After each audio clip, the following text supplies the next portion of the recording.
अस्सलामुअलैकुम, मैं हूँ सायरा मसूद और आप देख रहे हैं सलीम बुखारी शो। उम्मीद करती हूँ आप सब खैरियत से होंगे। मशरिक़ वस्ता की तरफ रुख करते हैं जी। डोनाल्ड ट्रंप का ईरान को धमकियां देने का सिलसिला अब भी जारी है, मगर ईरान ने भी अब कैटेगोरिकली कह दिया है कि अगर आपकी धमकियों का सिलसिला यूं ही जारी रहा, जो कि MOU की शिक 13 की खिलाफ वर्जी है, तो फिर ईरान हतमी मुआहिदे के लिए बातचीत का आगाज ही नहीं करेगा। दूसरी तरफ नेटो के सरबराही इजलास में शिरकत करते हुए डोनाल्ड ट्रंप ने एक तरफ तो नेटो पर खूब तनकीद के निश्तर चलाए हैं और दूसरी तरफ तुर्की को F-35 देने का जो मामला है उस पर डोनाल्ड ट्रंप की तायीद, जबकि नेतन्याहू की तनकीद मशरिक़ वस्ता के अंदर किन बदलती हुई रियलिटीज की तरफ इशारा करता है। इस पर सलीम बुखारी साहब का तज्जिया लेंगे। प्रोग्राम के दूसरे हिस्से में बात करेंगे जी। KP हुकूमत दावा कर रही है कि बानी की रिहाई के लिए एक रिहाई फोर्स जो है वो बना रहे हैं, जिसके लिए 60,000 कारकुनान ने रजिस्ट्रेशन करवा ली है। साथ ही साथ खैबर पख्तूनख्वा असेंबली में जो अरकान असेंबली हैं उनको नई इमारत देने का जो नोटिफिकेशन है वो जारी कर दिया गया है। तो इन मामलात के ऊपर भी बात करेंगे। And last but not the least, ज़ियारत में दहशतगर्दों ने एक दफ़ा फिर से पुलिस पर हमला किया है और 2 SHO समेत 9 जो अहलकार हैं वो शहीद हो गए हैं। जवाबी कार्रवाई में फितना उल ख्वारिज के 15 अहलकार जो हैं उनको जहन्नुम हासिल किया गया है। इन तमाम मामलात पर एक डिटेल डिस्कशन के लिए बुखारी साहब की जानिब। अस्सलाम वालेकुम बुखारी साहब, कैसे हैं? वालेकुम सलाम सायरा, आप कैसी हो? मैं बिल्कुल ठीक ठाक हूँ बुखारी साहब।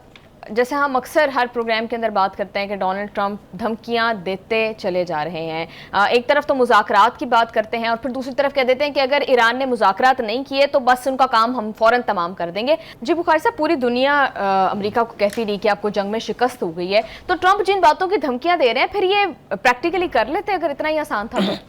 पहली बात तो है कि मैं अक्सर कहता हूँ ना कि ट्रंप तेरी कौन सी कल सीधी। कभी तो तुम ये कहते हो कि ईरान बेचैन है मुआहदा करने के लिए, कभी आप ये कहते हो कि नहीं, इसका हल जो है ये तो मुआहदे की सूरत में अमन कायम हो सकता है। कभी आप फिर ऐसी धमकी अमेज़ गुफ्तगू करते हो जो ना तुम्हें ज़ेब देती है as a president of the United States of America, और ना ही एक ऐसे लीडर के तौर पर जो एक जंग में बुरी तरह से शिकस्त खा चुका हो। लेकिन उनकी सेहत पर कोई असर नहीं है। शिक नंबर 1, आपने तो 13 का जिक्र किया, 13 का जिक्र कालीबॉफ ने किया जी, इराक़ची ने भी किया है, लेकिन शिक नंबर 1 में, MOU की शिक नंबर 1 में ये लिखा है कि पार्टियां एक दूसरे को धमकियां देना बंद करेंगी, इल्ज़ामात का सिलसिला बंद होगा। एक दिन इस शख्स ने उसकी पाबंदी नहीं की है और बिल आखिर अब ईरानियन क़यादत की तरफ से इसको रिटॉर्ट मिल रहा है। वो भी अब जैसे जैसे जवाब आप दे रहे हैं उसका हम जिक्र बाद में करते हैं। एक बात तो ये है।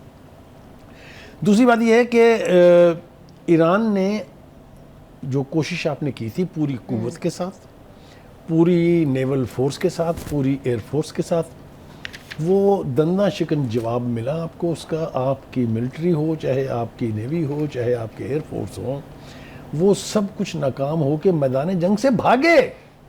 ये किसी को साबित करने की ज़रूरत नहीं है, ये वो रियलिटीज़ हैं, ग्राउंड रियलिटीज़ जो पूरी दुनिया को पता है जी। वो जो तैयारा बरदार जहाज़ आए थे, अलेक्जेंडर और पता नहीं क्या क्या, इब्राहिम लिंकन, कहाँ है वो?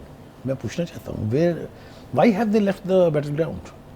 क्योंकि दोनों ही जख्मी परिंदों की तरह से वहाँ से भागे। एक यूनान में कई हफ्तों तक अपनी मरम्मतें कराता रहा, दूसरा को 1000 किलोमीटर दूर जाके छुप के बैठा रहा कि ईरानियन मिसाइल की जद में ना आ जाए। ये तो आपका हाल है नेवी का जी, जो आपको बड़ा गरूर था जिसमें। अब आ जाए एयरफोर्स में आपने F-35 इस्तेमाल किए, गिराए ईरानियन फोर्सेस ने, जो आपका घुमंड था ये कि इन जहाज़ों को के तो कोई करीब भी नहीं आ सकता। Is that right? अच्छा, फिर आपने कहा हम अपने पायलट को लेने नहीं बल्कि हकीकत में वो सो कॉल्ड जो वो यूरेनियम है अफसुदा वो लेने आए थे। 5 जहाज़ गंवा के वहाँ से आप ऐसे भागे दुम दबा के कि दोबारा आपने उधर का रुख नहीं किया। ये है आपकी मिलिट्री माइट का बुरकस जिस तरह से निकाला है इकलौते ईरान ने जी। Is that right? ये ग्राउंड रियलिटीज़ हमारे बिल्कुल सामने हैं। आपके सुपर पावर का इमेज जो है अब कोई और तबाह नहीं कर रहा है, खुद प्रेसिडेंट ट्रंप तबाह कर रहा है।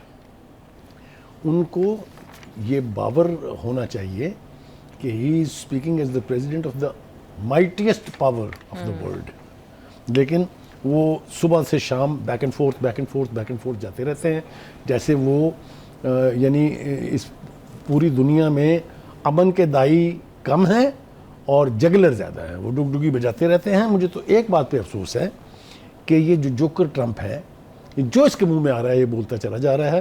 कोई एक मुस्लिम मुल्क मुझे बता दीजिए जिसने इसको चैलेंज किया हो कि भाई साहब ये आप कर क्या रहे हैं, ये आप ईरान से जूतियां खाने के बाद फिर धमकियां दे रहे हैं। और मुझे वहां बहुत ज़्यादा तकलीफ होती है जहां सबक सीखने की बजाय अभी तक भी वही गुलामी का तौक गले में पहने हुए अमेरिका से तवक्का रखे हुए हैं कि वो आके उनकी तो उनको तहफ़्फ़ुज़ फराहम करेगा।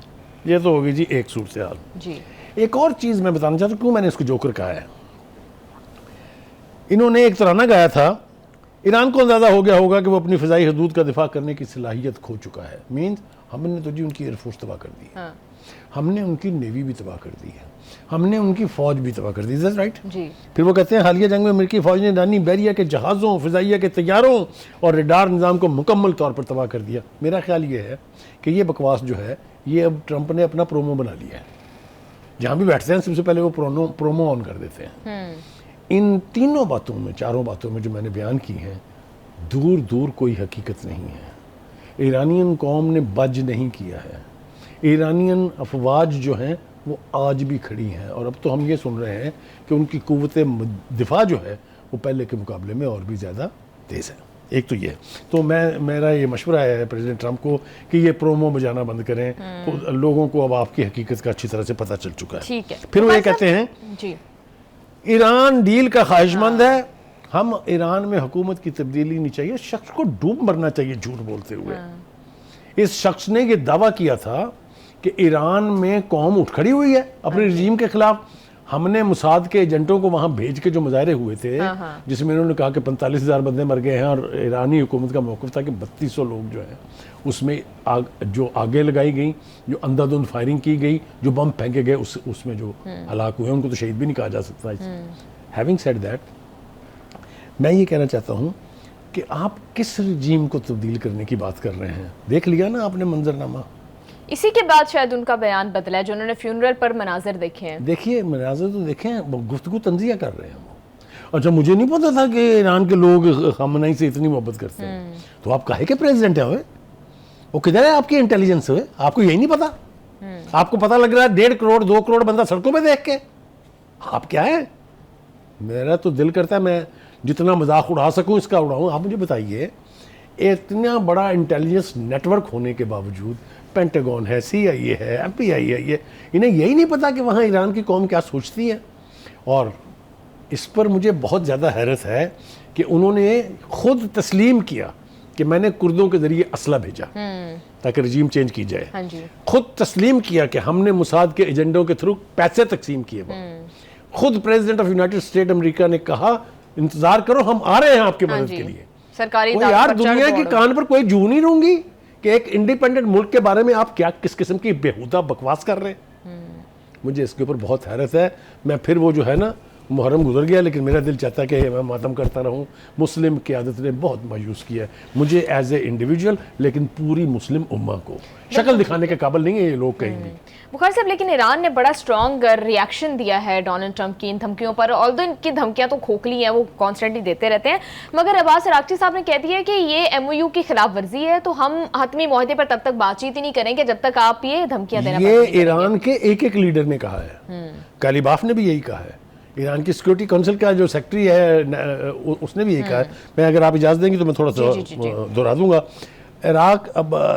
अब्बास अरागची साहब फरमाते हैं कि अगर आपकी ये धमकियां जारी रहीं तो वो जो नेक्स्ट फेज शुरू होना है ना मुज़ाकरात का, जिस पे हतमी नतीजे पर पहुंचना है, वो जो 60 रोज के अंदर अंदर मैंडेटेड है, वो हम नहीं बैठेंगे उसमें।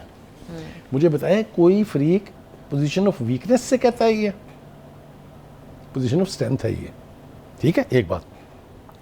दूसरी बात वो कहते हैं वो और कुछ नहीं, अपने दस्तों के इलाज रख ले। कितना बड़ा तंज है, कितना बड़ा थप्पड़ है मौसूफ के मुंह के ऊपर कि ये जो मुआहिदा है, MOU जो है, इसके ऊपर तेरे दस्तखत है। पूरी दुनिया को तूने लहरा के दिखाए थे कि मैं दस्तखत कर रहा हूँ। उसकी पहली शिक ये है कि कोई फरीक एक दूसरे को धमकियां प्रेशराइज नहीं करेगा। ठीक है जी, आगे चलते हैं जी।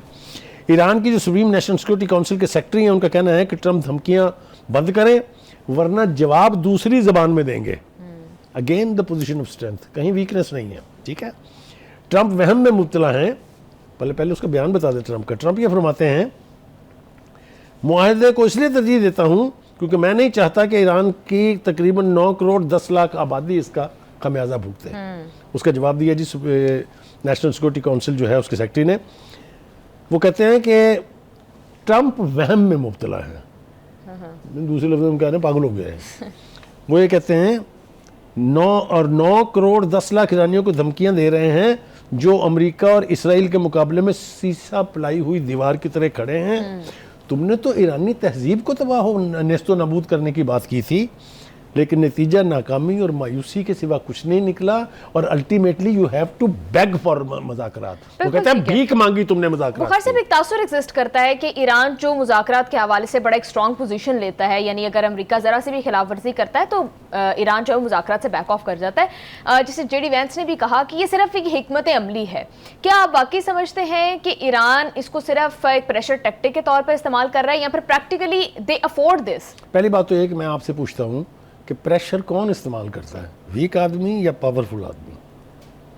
अगर इसको मैं अस्यूम कर लूँ, मान लूँ आपकी बात कि ईरान प्रेशर के तौर पे इसको इस्तेमाल करता है, तो वीक बंदे का कोई प्रेशर नहीं होता, उसको तो हर बात माननी होती। दैट मीन्स कि Iranians are not on a weak footing, they are on a very strong footing.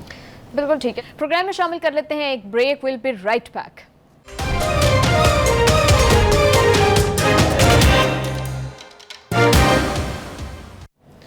Welcome back to the show. Bukhari साहब, एक और मामला जो कि आपकी अटेंशन भी चाहता है और उस पर मैं आपका तज्जिया भी चाहती हूँ।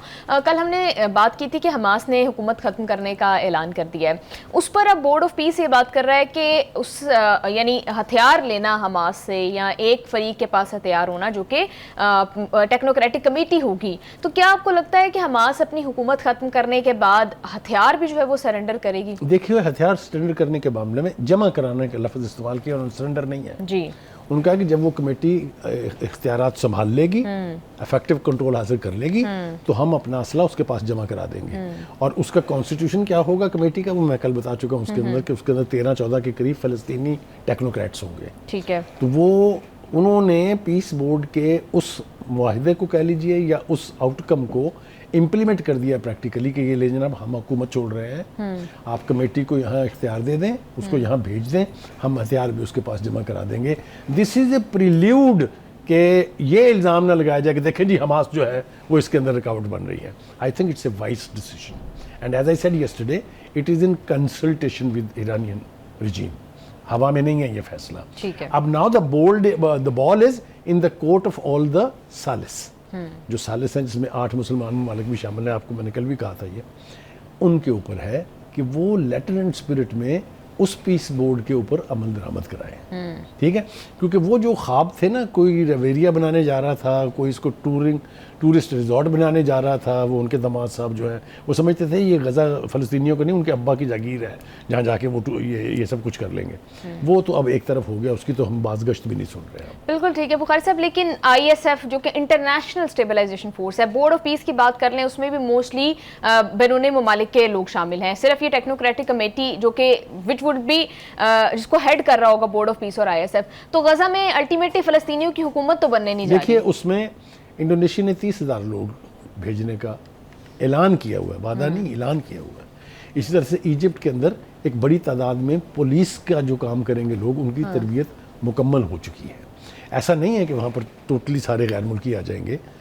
ये भी सवाल उठा था उसी पीस बोर्ड में कि वहाँ पर इंडिजिनस हुकूमत तो उनमें मेजॉरिटी मुसलमानों की होनी चाहिए, जिसके ऊपर अगर आपको याद होगा कि नेतन्याहू ने कहा था कि उसमें कोई तुर्की का बंदा ना हो, कोई फलां का बंदा, याद है ना आपको? जी बिल्कुल याद है। तो इसका मतलब कहने का ये है कि जो लोग वहाँ आके निज़ाम संभालेंगे वो उनमें मेजॉरिटी मुसलमानों की होगी। बिल्कुल ठीक है बुखारी साहब, बैक टू ईरान अमेरिका मामलात और फिर स्ट्रेट ऑफ हॉर्मुज़ जो कि through out this time point of contention रहा है। फिर से स्ट्रेट ऑफ हॉर्मुज़ में एक तेल बरदार जहाज़ के ऊपर नामालूम हमला हुआ है और अमेरिका का कहना है कि ईरान ने ये हमला किया है। मेरा ज़ाती राय भी बिल्कुल यही है कि ईरान ने ही हमला किया होगा। क्यों जी? ईरान ने एक पूरा रोड मैप दिया है कि हमने इसको खोल दिया है, सिर्फ हमें इन्फॉर्म करके हमसे इजाज़त लेके गुजरेंगे। अमेरिका ने अमान के साथ मिलके, ओमान के साथ मिलके एक हरकत फरमाई कि एक नया रास्ता दरियाफ्त कर लिया है। उस रास्ते से अगर कोई टैंकर जाएगा तो क्यों ईरान नहीं रोकेगा उसको? तो मैं तो जिम्मेदारी से कह रहा हूं कि अगर ईरान ने नहीं किया तो करना चाहिए। तो ये हमला इसलिए हुआ है, you can not create new passages.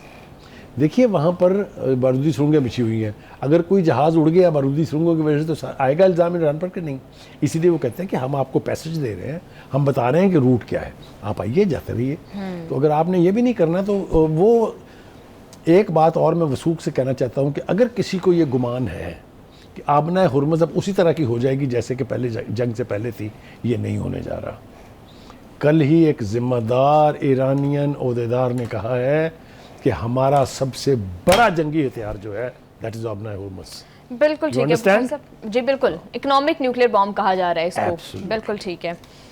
Bukhari साहब अभी हम कल देख रहे थे कि नेतन्याहू को उन्होंने जेडी वैंस के एक्चुअली मशवरे पर तनकीद की थी और कहा था कि हमारे साथ 1.4 अरब की भारतीय आवाम जो है वो इसराइल के साथ खड़ी है। बुखारी यार खुदा की कसम झूठ बोल रहा है ये शख्स। इसने जाके वहाँ फादरलैंड जो की थी, हाँ। वो बंदा कैसे कह सकता है कि मैं 2 स्टेट सोल्यूशन को मानता हूँ? ये है जूतियां खाने के बाद, जब उसको अपने मुल्क के अंदर उसकी मुखालिफ सियासी जमातों ने, उसकी अपनी जमात ने, उसके मीडिया ने जब उसकी ऐसी तैसी की है, तो ये यू टर्न है मोदी का। ये काबिल एतबार नहीं है। नेतन्याहू के बाद दूसरा शख्स है जो इतबार के काबिल नहीं है। अब ये सारा वर्ड प्रेशर और इंटरनल प्रेशर की वजह से इन्होंने यू टर्न लेके कहा है कि 2 रियासती हल। इसकी बात तो पिछले 3 साल से हो रही है। हाय बुखारी साहब, नेतन्याहू का क्या बनेगा जिसने कल अमेरिका को ताजा धमकी लगाई थी कि आप नहीं तो चले भारत तो हमारे साथ है। मोदी ने भी ऐसे स्टेटमेंट दे दिया, तो नेतन्याहू इस पर पता नहीं कैसे रिएक्ट करेगा। मैंने आपसे कहा कि ये इसने क्यों किया, वो तो मैंने बता दिया। जी। इसकी इम्प्लीकेशंस क्या हैं? वो फादरलैंड जो है ना वो अब जमीन पे गिरेगा। आप देखिएगा बयान इसके ऊपर आएगा जरूर। नेतन्याहू बोले बगैर उसको मुंह की ना, ठीक है, बोले बगैर बाज नहीं बिल्कुल। बुखारी साहब एक और मामला जो कि बहुत अहम है, डोनाल्ड ट्रंप गए नेटो के सरबराही इजलास में। पहले तो उन्होंने जो नेटो की दुर्गत बनाई है और काफी तनकीद की है, उसके ऊपर आप क्या कहेंगे? देखिए मेरे ख्याल से नेटो और ट्रंप एक ऐसे नहज पे पहुंच चुके हैं जहां इन दोनों के बीच रिकंसिलिएशन का इम्कान जो है वो बहुत कम है जी। अब हमने देखना यह है कि नेटो के साथ अमेरिका की एफिलिएशन जारी रहती है या नहीं रहती है।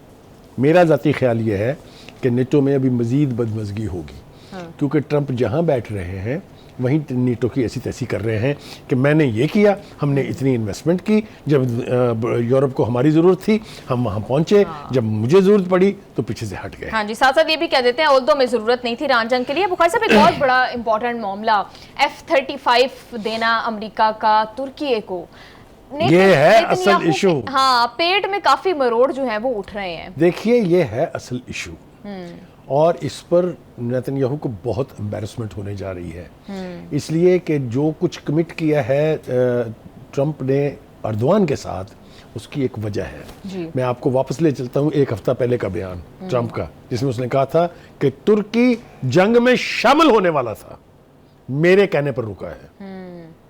द सिचुएशन देखें क्या है खौफनाक। अगर तुर्की आ जाता जंग की सूरत फिर ये नहीं होती, इसराइल की तो बैंड बज जानी थी। तो ट्रंप ओज हिम समथिंग इक्वली गुड, इसलिए F-35 की बात इतनी ओपन हो रही है। हाँ जी। एक बात, दूसरी बात ये उसका जरा जवाब देखें क्या है। वो कहते हैं हाय अल्लाह, किसी और के पास F-35 आ गए तो मेरी तो एयर सुपीरियरिटी खत्म हो जाएगी। भाई तुम मामले लगते हो, वो अमेरिका की प्रोडक्ट है, अमेरिका के अपने ताल्लुकात हैं मुल्कों के साथ, वो जिसको चाहे दे जिसको ना चाहे दे। Who are you to guide them? एक बात तो ये। दूसरी बात ये कि मैंने आपको कहा है Trump will have to do it. अगर तुर्की के साथ उसने ताल्लुकात को ठीक रखना है, अगर नेटो के हेडक्वार्टर में बैठ के नेटो की ऐसी तैसी करके वो चाहता है कि नेटो उसके साथ रहे, तो Turkey can play an important role. बिल्कुल, वो तो कह रहे हैं कि मैंने शिरकत ही इसलिए की बिल्किस टर्की जो है वो इसको होस्ट कर रहा था। एब्सोल्युटली राइट जी, इसमें कोई दो राय नहीं है जी। बिल्कुल बुखारी साहब, अभी जिस तरह से हम देख रहे हैं कि नेतन्याहू इस पर तनकीद कर रहा है, बहुत अगेंस्ट बोल रहा है, लेकिन ट्रंप जो है वो इसकी हिमायत कर रहे हैं टर्की को F-35 देने की। तो बुखारी साहब आपको क्या लगता है कि इससे खत्ते में ओवरऑल कुछ डायनामिक्स बदल रहे हैं, अलायंसेस तब्दील होते देख रहे हैं आप? अब नेतन्याहू या इसराइल अमेरिका के उतने क्लोज नहीं रहा। देखिए जो इस जंग ने अमेरिका के इस खित्ते में जो उसकी मोनोपोली थी उसको तो बहुत हद तक अंडरमाइन किया है। खलीजी रियासतों के जो सरबराहान हैं या क़यादत जो है वो अभी फौरी फैसले करे या ना करे, लेकिन एक एहसास ये पैदा हो चुका है कि हमें अमेरिका ने नहीं बचाना। यही एहसास अल्टीमेटली इस खित्ते के ममालिक की एक एसोसिएशन का बायस बनेगा। ईरान उसका हिस्सा होगा। आप देख लीजिएगा, चाहे वो रीजनल 4 की बात हो, चाहे वो सऊदी अरब और पाकिस्तान के डिफेंस पैक्ट की बात हो, new realities are coming up in the. बिल्कुल ठीक है। तो बुखारी साहब, देखते हैं कि डोनाल्ड ट्रंप देते हैं F-35 टर्की को या नहीं देते, क्योंकि at the same time Netanyahu ये कह रहे हैं कि वो डोनाल्ड ट्रंप से मिलने भी जाएंगे और जाकर उन्हें कन्विंस करेंगे कि वो तुर्की को F-35 ना दें। इसी के साथ प्रोग्राम में शामिल कर लेते हैं एक ब्रेक से वापस आकर हम इंटरनल पॉलिटिकल मैटर्स के ऊपर बात करेंगे। स्टे विद अस।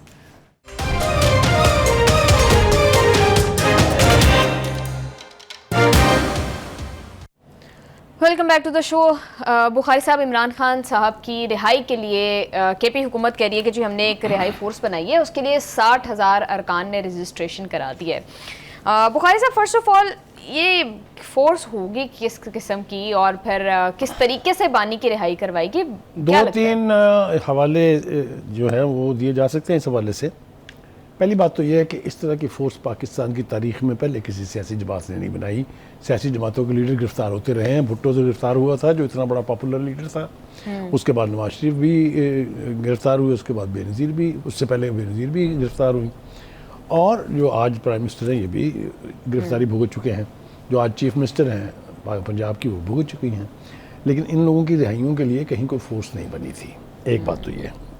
दूसरी जो सबसे बड़ी कंट्राडिक्शन है ना, वो सायरा ये है कि बानी कहता है कि मैं रिहाई लूंगा अदालतों के जरिए। हाँ जी। मैं डील वील कोई नहीं करूंगा, ना मैं किसी के कहने पे बाहर आऊंगा। ठीक है, तो फिर ये फोर्स काहे के लिए है? इतनी बड़ी कंट्राडिक्शन का कोई प्लॉजिबल जवाब जो है पीटीआई की क़यादत के पास नहीं है। एक दूसरी एक बात यह है कि इस किस्म की बाकायदा फोर्स बनाने के लिए आइन में कुछ कदगन है। कोई भी सूबा इस तरह की फोर्स बनाने के लिए या तो मरकज से इजाज़त लेगा, वरना ये फोर्स नहीं बनेगी, इसको रिकग्निशन नहीं मिलेगी, क्योंकि ये इब्तिदा है एक ऐसी कुव्वत पैदा करने की जो बाद में मिलिटेंट रंग इख्तियार कर सकती है। तो मेरा ख्याल ये है कि पीटीआई को इसके ऊपर नज़रसानी करनी चाहिए, वरना कानून साज अदारे जब एक्शन लेंगे तो फिर ये मजलूमियत के ज़ुमरे में आ जाएगा कि जी। और दूसरी बात यह है कि क्या ये फोर्स वाक़तन बनने जा रही है? इसका ऐलान पहली दफ़ा अली अमीन गंडापुर के दौर में हुआ था, when he was chief minister. बनी, कोशिश की गई थी लेकिन नहीं बनी, अब भी नहीं बनेगी, इसलिए कि इस जो बनाने वाले हैं उन्होंने एक इम्प्लाइड धमकी इसके अंदर दी है कि वो शख्स जो इस किस्म की फोर्स बनाने में मुआवन फेल हो जाता है या नाकाम हो जाएगा, मामला नहीं कर पाएगा, वो अपना उहदा छोड़ दे। हाँ जी। मतलब है कि इसके अंदर एक धमकी भी मौजूद है। ठीक है। तो एक तो मुझे इस बात के ऊपर बड़ी हैरत है कि क्या इस तरह की फोर्स बनने से किसी भी कैदी को जेल से बाहर लाया जा सकता है? क्या मैं ये समझूं कि ये फोर्स इसलिए बनाई जा रही है कि one fine day they will march towards Adiala and take the बानी out and take him back? ऐसा किसी रियासत में ना तो कभी हुआ है ना ही होगा। इस गलतफहमी में अगर वो हैं तो ये उनकी दूर हो जानी चाहिए। उन्हें जो रास्ता इख्तियार करना चाहिए वो उस तरफ आते हैं फिर बिदक जाते हैं। वो है सियासी मुज़ाकरात का, जिसकी लेटेस्ट ऑफर मौजूद है, आपके भी सामने है, मेरे भी सामने, जो प्राइम मिनिस्टर ने on the floor of the house कही थी और पीटीआई की क़यादत की तरफ से उसको वेलकम किया गया था। अचकज़ई ने भी उसको वेलकम किया था और प्राइम मिनिस्टर खुद उसके पास गए थे हाथ मिलाने के लिए। ठीक है। ये रास्ता अपनाने की बजाय अगर आप फोर्सें बना के धमकी देंगे तो ये रास्ता अपने मंतकी अंजाम तक पहुंच ही नहीं पाएगा। मैं फिर हैरान हूँ, ये सदीक जान साहब जो हैं, ये सारी उनकी ब्रीफिंग है, ये किस हद तक ये तहरीक और या ये फोर्स बनने जा रही है। बड़ी हैरानकुन बात है बुखारी साहब कि केपी हुकूमत के जब बयानात आते हैं वो इसी तरह की किसी या तो डियाला पर चढ़ाई के हवाले से आते हैं या एहतजाज के हवाले से आते हैं। गवर्नेंस के ऊपर क्या करने जा रहे हैं उस हवाले से बिल्कुल खामोशी है। नहीं, गवर्नेंस का जो मजाक उन्होंने उड़ाया उसके ऊपर भी आते हैं, अभी बिल्कुल उसी तरफ आ रही थी, उधर आते हैं। लेकिन पहले मैं आपकी इस बात का जवाब दे लूँ। देखिए, जब से ये हुकूमत बनी है, ये टर्म जो है उसकी, उन्होंने सिवाय एहतजाज करने के, सिवाय तोड़फोड़ करने के कुछ नहीं किया है जी। ये मेरे कहने से ऐसा नहीं है, ये बिल्कुल हर चीज़ वाज़ेह है। अभी हम कुछ सुन रहे हैं कि कुछ ऐसे इक़दामात सुहेल अफरीदी ने किए हैं जो शायद गवर्नेंस की तरफ पहला कदम हो। लेकिन बुनियादी तौर पे उन्होंने या एहतजाज किए हैं या धरने दिए हैं या लॉन्ग मार्च किए हैं। बुखारी साहब, अभी एक शफी जान साहब का एक बयान जो है वो आ रहा है, वो ये कह रहे हैं कि ब्लू पासपोर्ट से रिलेटेड कुछ खबरें आई हैं, कुछ एक गैजेट निकला है जिसमें कहा जा रहा है कि अरकान असम्बली खैबर पख्तूनख्वा के अरकान असम्बली समेत उनकी बेगमात को ब्लू पासपोर्ट जो है वो जारी किए जाएंगे, जिस पर शफी जान साहब ने क्लैरिफिकेशन देते हुए ये कहा है कि ये तो इख्तियार है नेशनल विफाक का कि वो किसको क्या पासपोर्ट जारी करती है। हम जानते हैं कि नेशनल असम्बली में भी बीवियों को ब्लू पासपोर्ट्स दिए जाते हैं, जो भी मेंबर ऑफ नेशनल असम्बली होते हैं उनकी। तो बुखारी साहब, ओवरऑली ये इकदाम कितना जस्टिफाइड है, क्योंकि ब्लू पासपोर्ट तो होता है ऑफिशियल काम के लिए अगर आप बाहर जा रहे हैं। देखिए, चाहे ये नेशनल असम्बली में हुआ था, चाहे ये सेनेट में हुआ था, चाहे ये अब प्रोविंशियल असम्बलीज में हो रहा है, this is wrong and we must call a spade. दुनिया में कहीं नहीं ये होता। जो बेगमात हैं वो कभी भी सरकारी काम जो हो या सरकारी दौरे जो हों उसका हिस्सा नहीं बनती हैं। बिल्कुल। साथ जाएं भी अगर तो होटलों में ठहरती हैं, कॉन्फ्रेंसेज रूम में नहीं आती हैं। एनीवे, मैंने कहा ना कि ये नई नई दरफुंतनियाँ जो छोड़ी जा रही हैं, छोड़ते रहेंगे, बिलाखिर इन्होंने मंतकी अंजाम तक नहीं पहुंचना है। अब हमारे सामने एक गजट नोटिफिकेशन जिसका जिक्र शफीक जान ने किया है वो मौजूद है। इसके अंदर अंधाधुंध जो इख्तियारात और जो मराहत दी गई हैं MPAs को, उनमें से कितनी पर अमल होगा या नहीं होगा ये तो मुझे नहीं मालूम है। लेकिन मुझे ये लगता है कि ये किसी असम्बली की कार्रवाई नहीं है, किसी प्रोविंशियल गवर्नमेंट की नहीं है। ऐसे लगता है कि चौधरी के घर जिरगा था और वो अपनी जायदाद और अपनी जो मालो दौलत है उसमें से कुछ लोगों में बांट रहा है। ऐसे होता नहीं है, असम्बली के अंदर ऐसे नहीं होता है। ये चीज़ें बहुत डिबेट होती हैं। ये प्रिविलेज जो हैं ये डिबेट के बाद उनको हासिल होती हैं। लेकिन वो कहते हैं ना कि all is well in the state of Denmark, ये प्रोवर्बियल सेइंग है। KPK में जो जिसका दिल चाहे जो भी करे वो ठीक है। बिल्कुल ठीक है बुखारी साहब, और मुझे तो समझ नहीं आती कि आम आवाम सैलरीड क्लास सबसे ज़्यादा टैक्स देती है, तो फिर जब ये लोग सैलरी लेते हैं, चाहे वो मेंबर ऑफ नेशनल असम्बली हो या प्रोविंशियल असम्बली, तो इनको क्यों टोल टैक्स और हर किस्म के टैक्स से जो है वो इस्तिस्ना दी जाए। इसी के साथ प्रोग्राम में एक ब्रेक शामिल कर लेते हैं। ब्रेक से वापस आकर हम सिक्योरिटी सिचुएशन पर बात करेंगे। स्टे विद अस।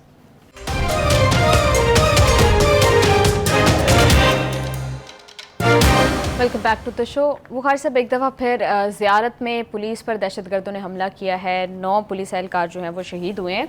जवाबी कार्रवाई में फितनौल ख्वारिज के 15 एहलकार जो हैं उनको हलाक कर दिया गया है। बुखारी साहब, इतनी बड़ी तादाद में आए दिन हमारी पुलिस फोर्स, हमारे फ़ौजी जवान जो हैं वो अपनी जानों का नजराना पेश कर रहे हैं।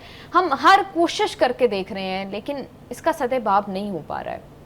देखिए, इसका सदेबाब तो होना है, इसके बगैर तो गुजारा नहीं है। कोई स्टेट जो है वो कायम नहीं रह सकती अगर इस किस्म के फितने जो हैं वहाँ पर पनपते रहेंगे। और सूरत हाल इतनी ग्रिम भी नहीं है। अगर मैं रिकॉल करने बैठूँ तो जो इंटेलिजेंस बेस्ड ऑपरेशन हुए हैं या जहाँ जहाँ भी इन लोगों ने कार्रवाई की है दहशतगर्दी की, वहाँ पर जिस तरीके से हमने क्लियरिंग ऑपरेशन के दौरान उनको जन्म हासिल किया है, उस पूरे मंजरनामे से मैं मायूस नहीं हूँ। मुझे यूँ लगता है कि अब ये लास्ट डिच एफर्ट्स हो रही हैं, सरमायाकारी हो रही है भारत से, सहूलतकारी हो रही है अफ़गानिस्तान से।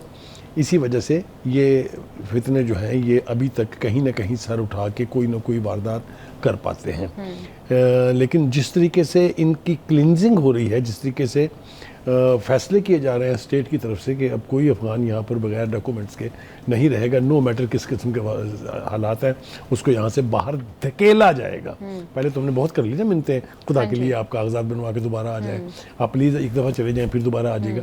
अब इस तरह की कोई ज़ीरो टॉलरेंस पॉलिसी है, क्योंकि बहुत सारी वारदातें जो हुई हैं उनके अंदर अफगान शहरी जो है वो पकड़े भी गए हैं, मारे भी गए हैं। बिल्कुल ठीक है बुखारी साहब, थोड़ी सी सेल्फ अकाउंटेबिलिटी भी आई गेस बहुत ज़रूरी है। मैं ये रिपोर्ट पढ़ी हूँ जिसके अकॉर्डिंग खैबर पख्तूनख्वा में नेशनल एक्शन प्लान के तहत 2742 से ज़ायद ऑपरेशन किए गए हैं, 182 दहशतगर्दों को हलाक किया गया है। यानी military, to be very honest, military अपना काम कर रही है। नेशनल एक्शन प्लान के बाकी सारे पॉइंट्स जिन पर पॉलिटिकल हुकूमतों ने काम करना था, जो सॉफ्ट मेजर्स थी, उनके बारे में उनका जिम्मेदार कौन है, उनको कौन अकाउंट। देखिए, पहली बात तो यह है कि इसमें कोई शुबा नहीं है कि हमारी जो सिक्योरिटी एजेंसीज हैं उनकी कुर्बानियाँ जो हैं उनका कोई पैरेलल नहीं है दुनिया में जी। लेकिन अगर हम पुलिस को शामिल नहीं करेंगे इसमें तो बड़ी ज़्यादती हो जाएगी, इसलिए कि पुलिस KPK में ख़ास तौर से टारगेट है इन दहशतगर्दों का। TTP का सबसे बड़ा टारगेट ही यूनिफॉर्म्ड लोग हैं। तो पुलिस की जो शहादतें हैं वो भी, पुलिस की जो कार्रवाइयाँ हैं वो भी वो काबिल तहसीन हैं। जी। और मुझे ये उम्मीद है एज ए पाकिस्तानी कि इफ़ दीज ऑपरेशंस कंटिन्यू, और जैसा आपने कहा सूबाई हुकूमतें जो हैं वो मुकम्मल तावन फराहम करें, तो इन फितनों का कला कमा हो सकता है। ये को ऐसा बिल्कुल ठीक है बुखार साहब, इसके अलावा आप कोई चारा भी नहीं है। बिल्कुल ठीक कह रहे हैं। Thank you so much sir for your analysis. इसी के साथ प्रोग्राम का टाइम हो गया है खत्म। See you all tomorrow. Take care. अल्लाह हाफिज़।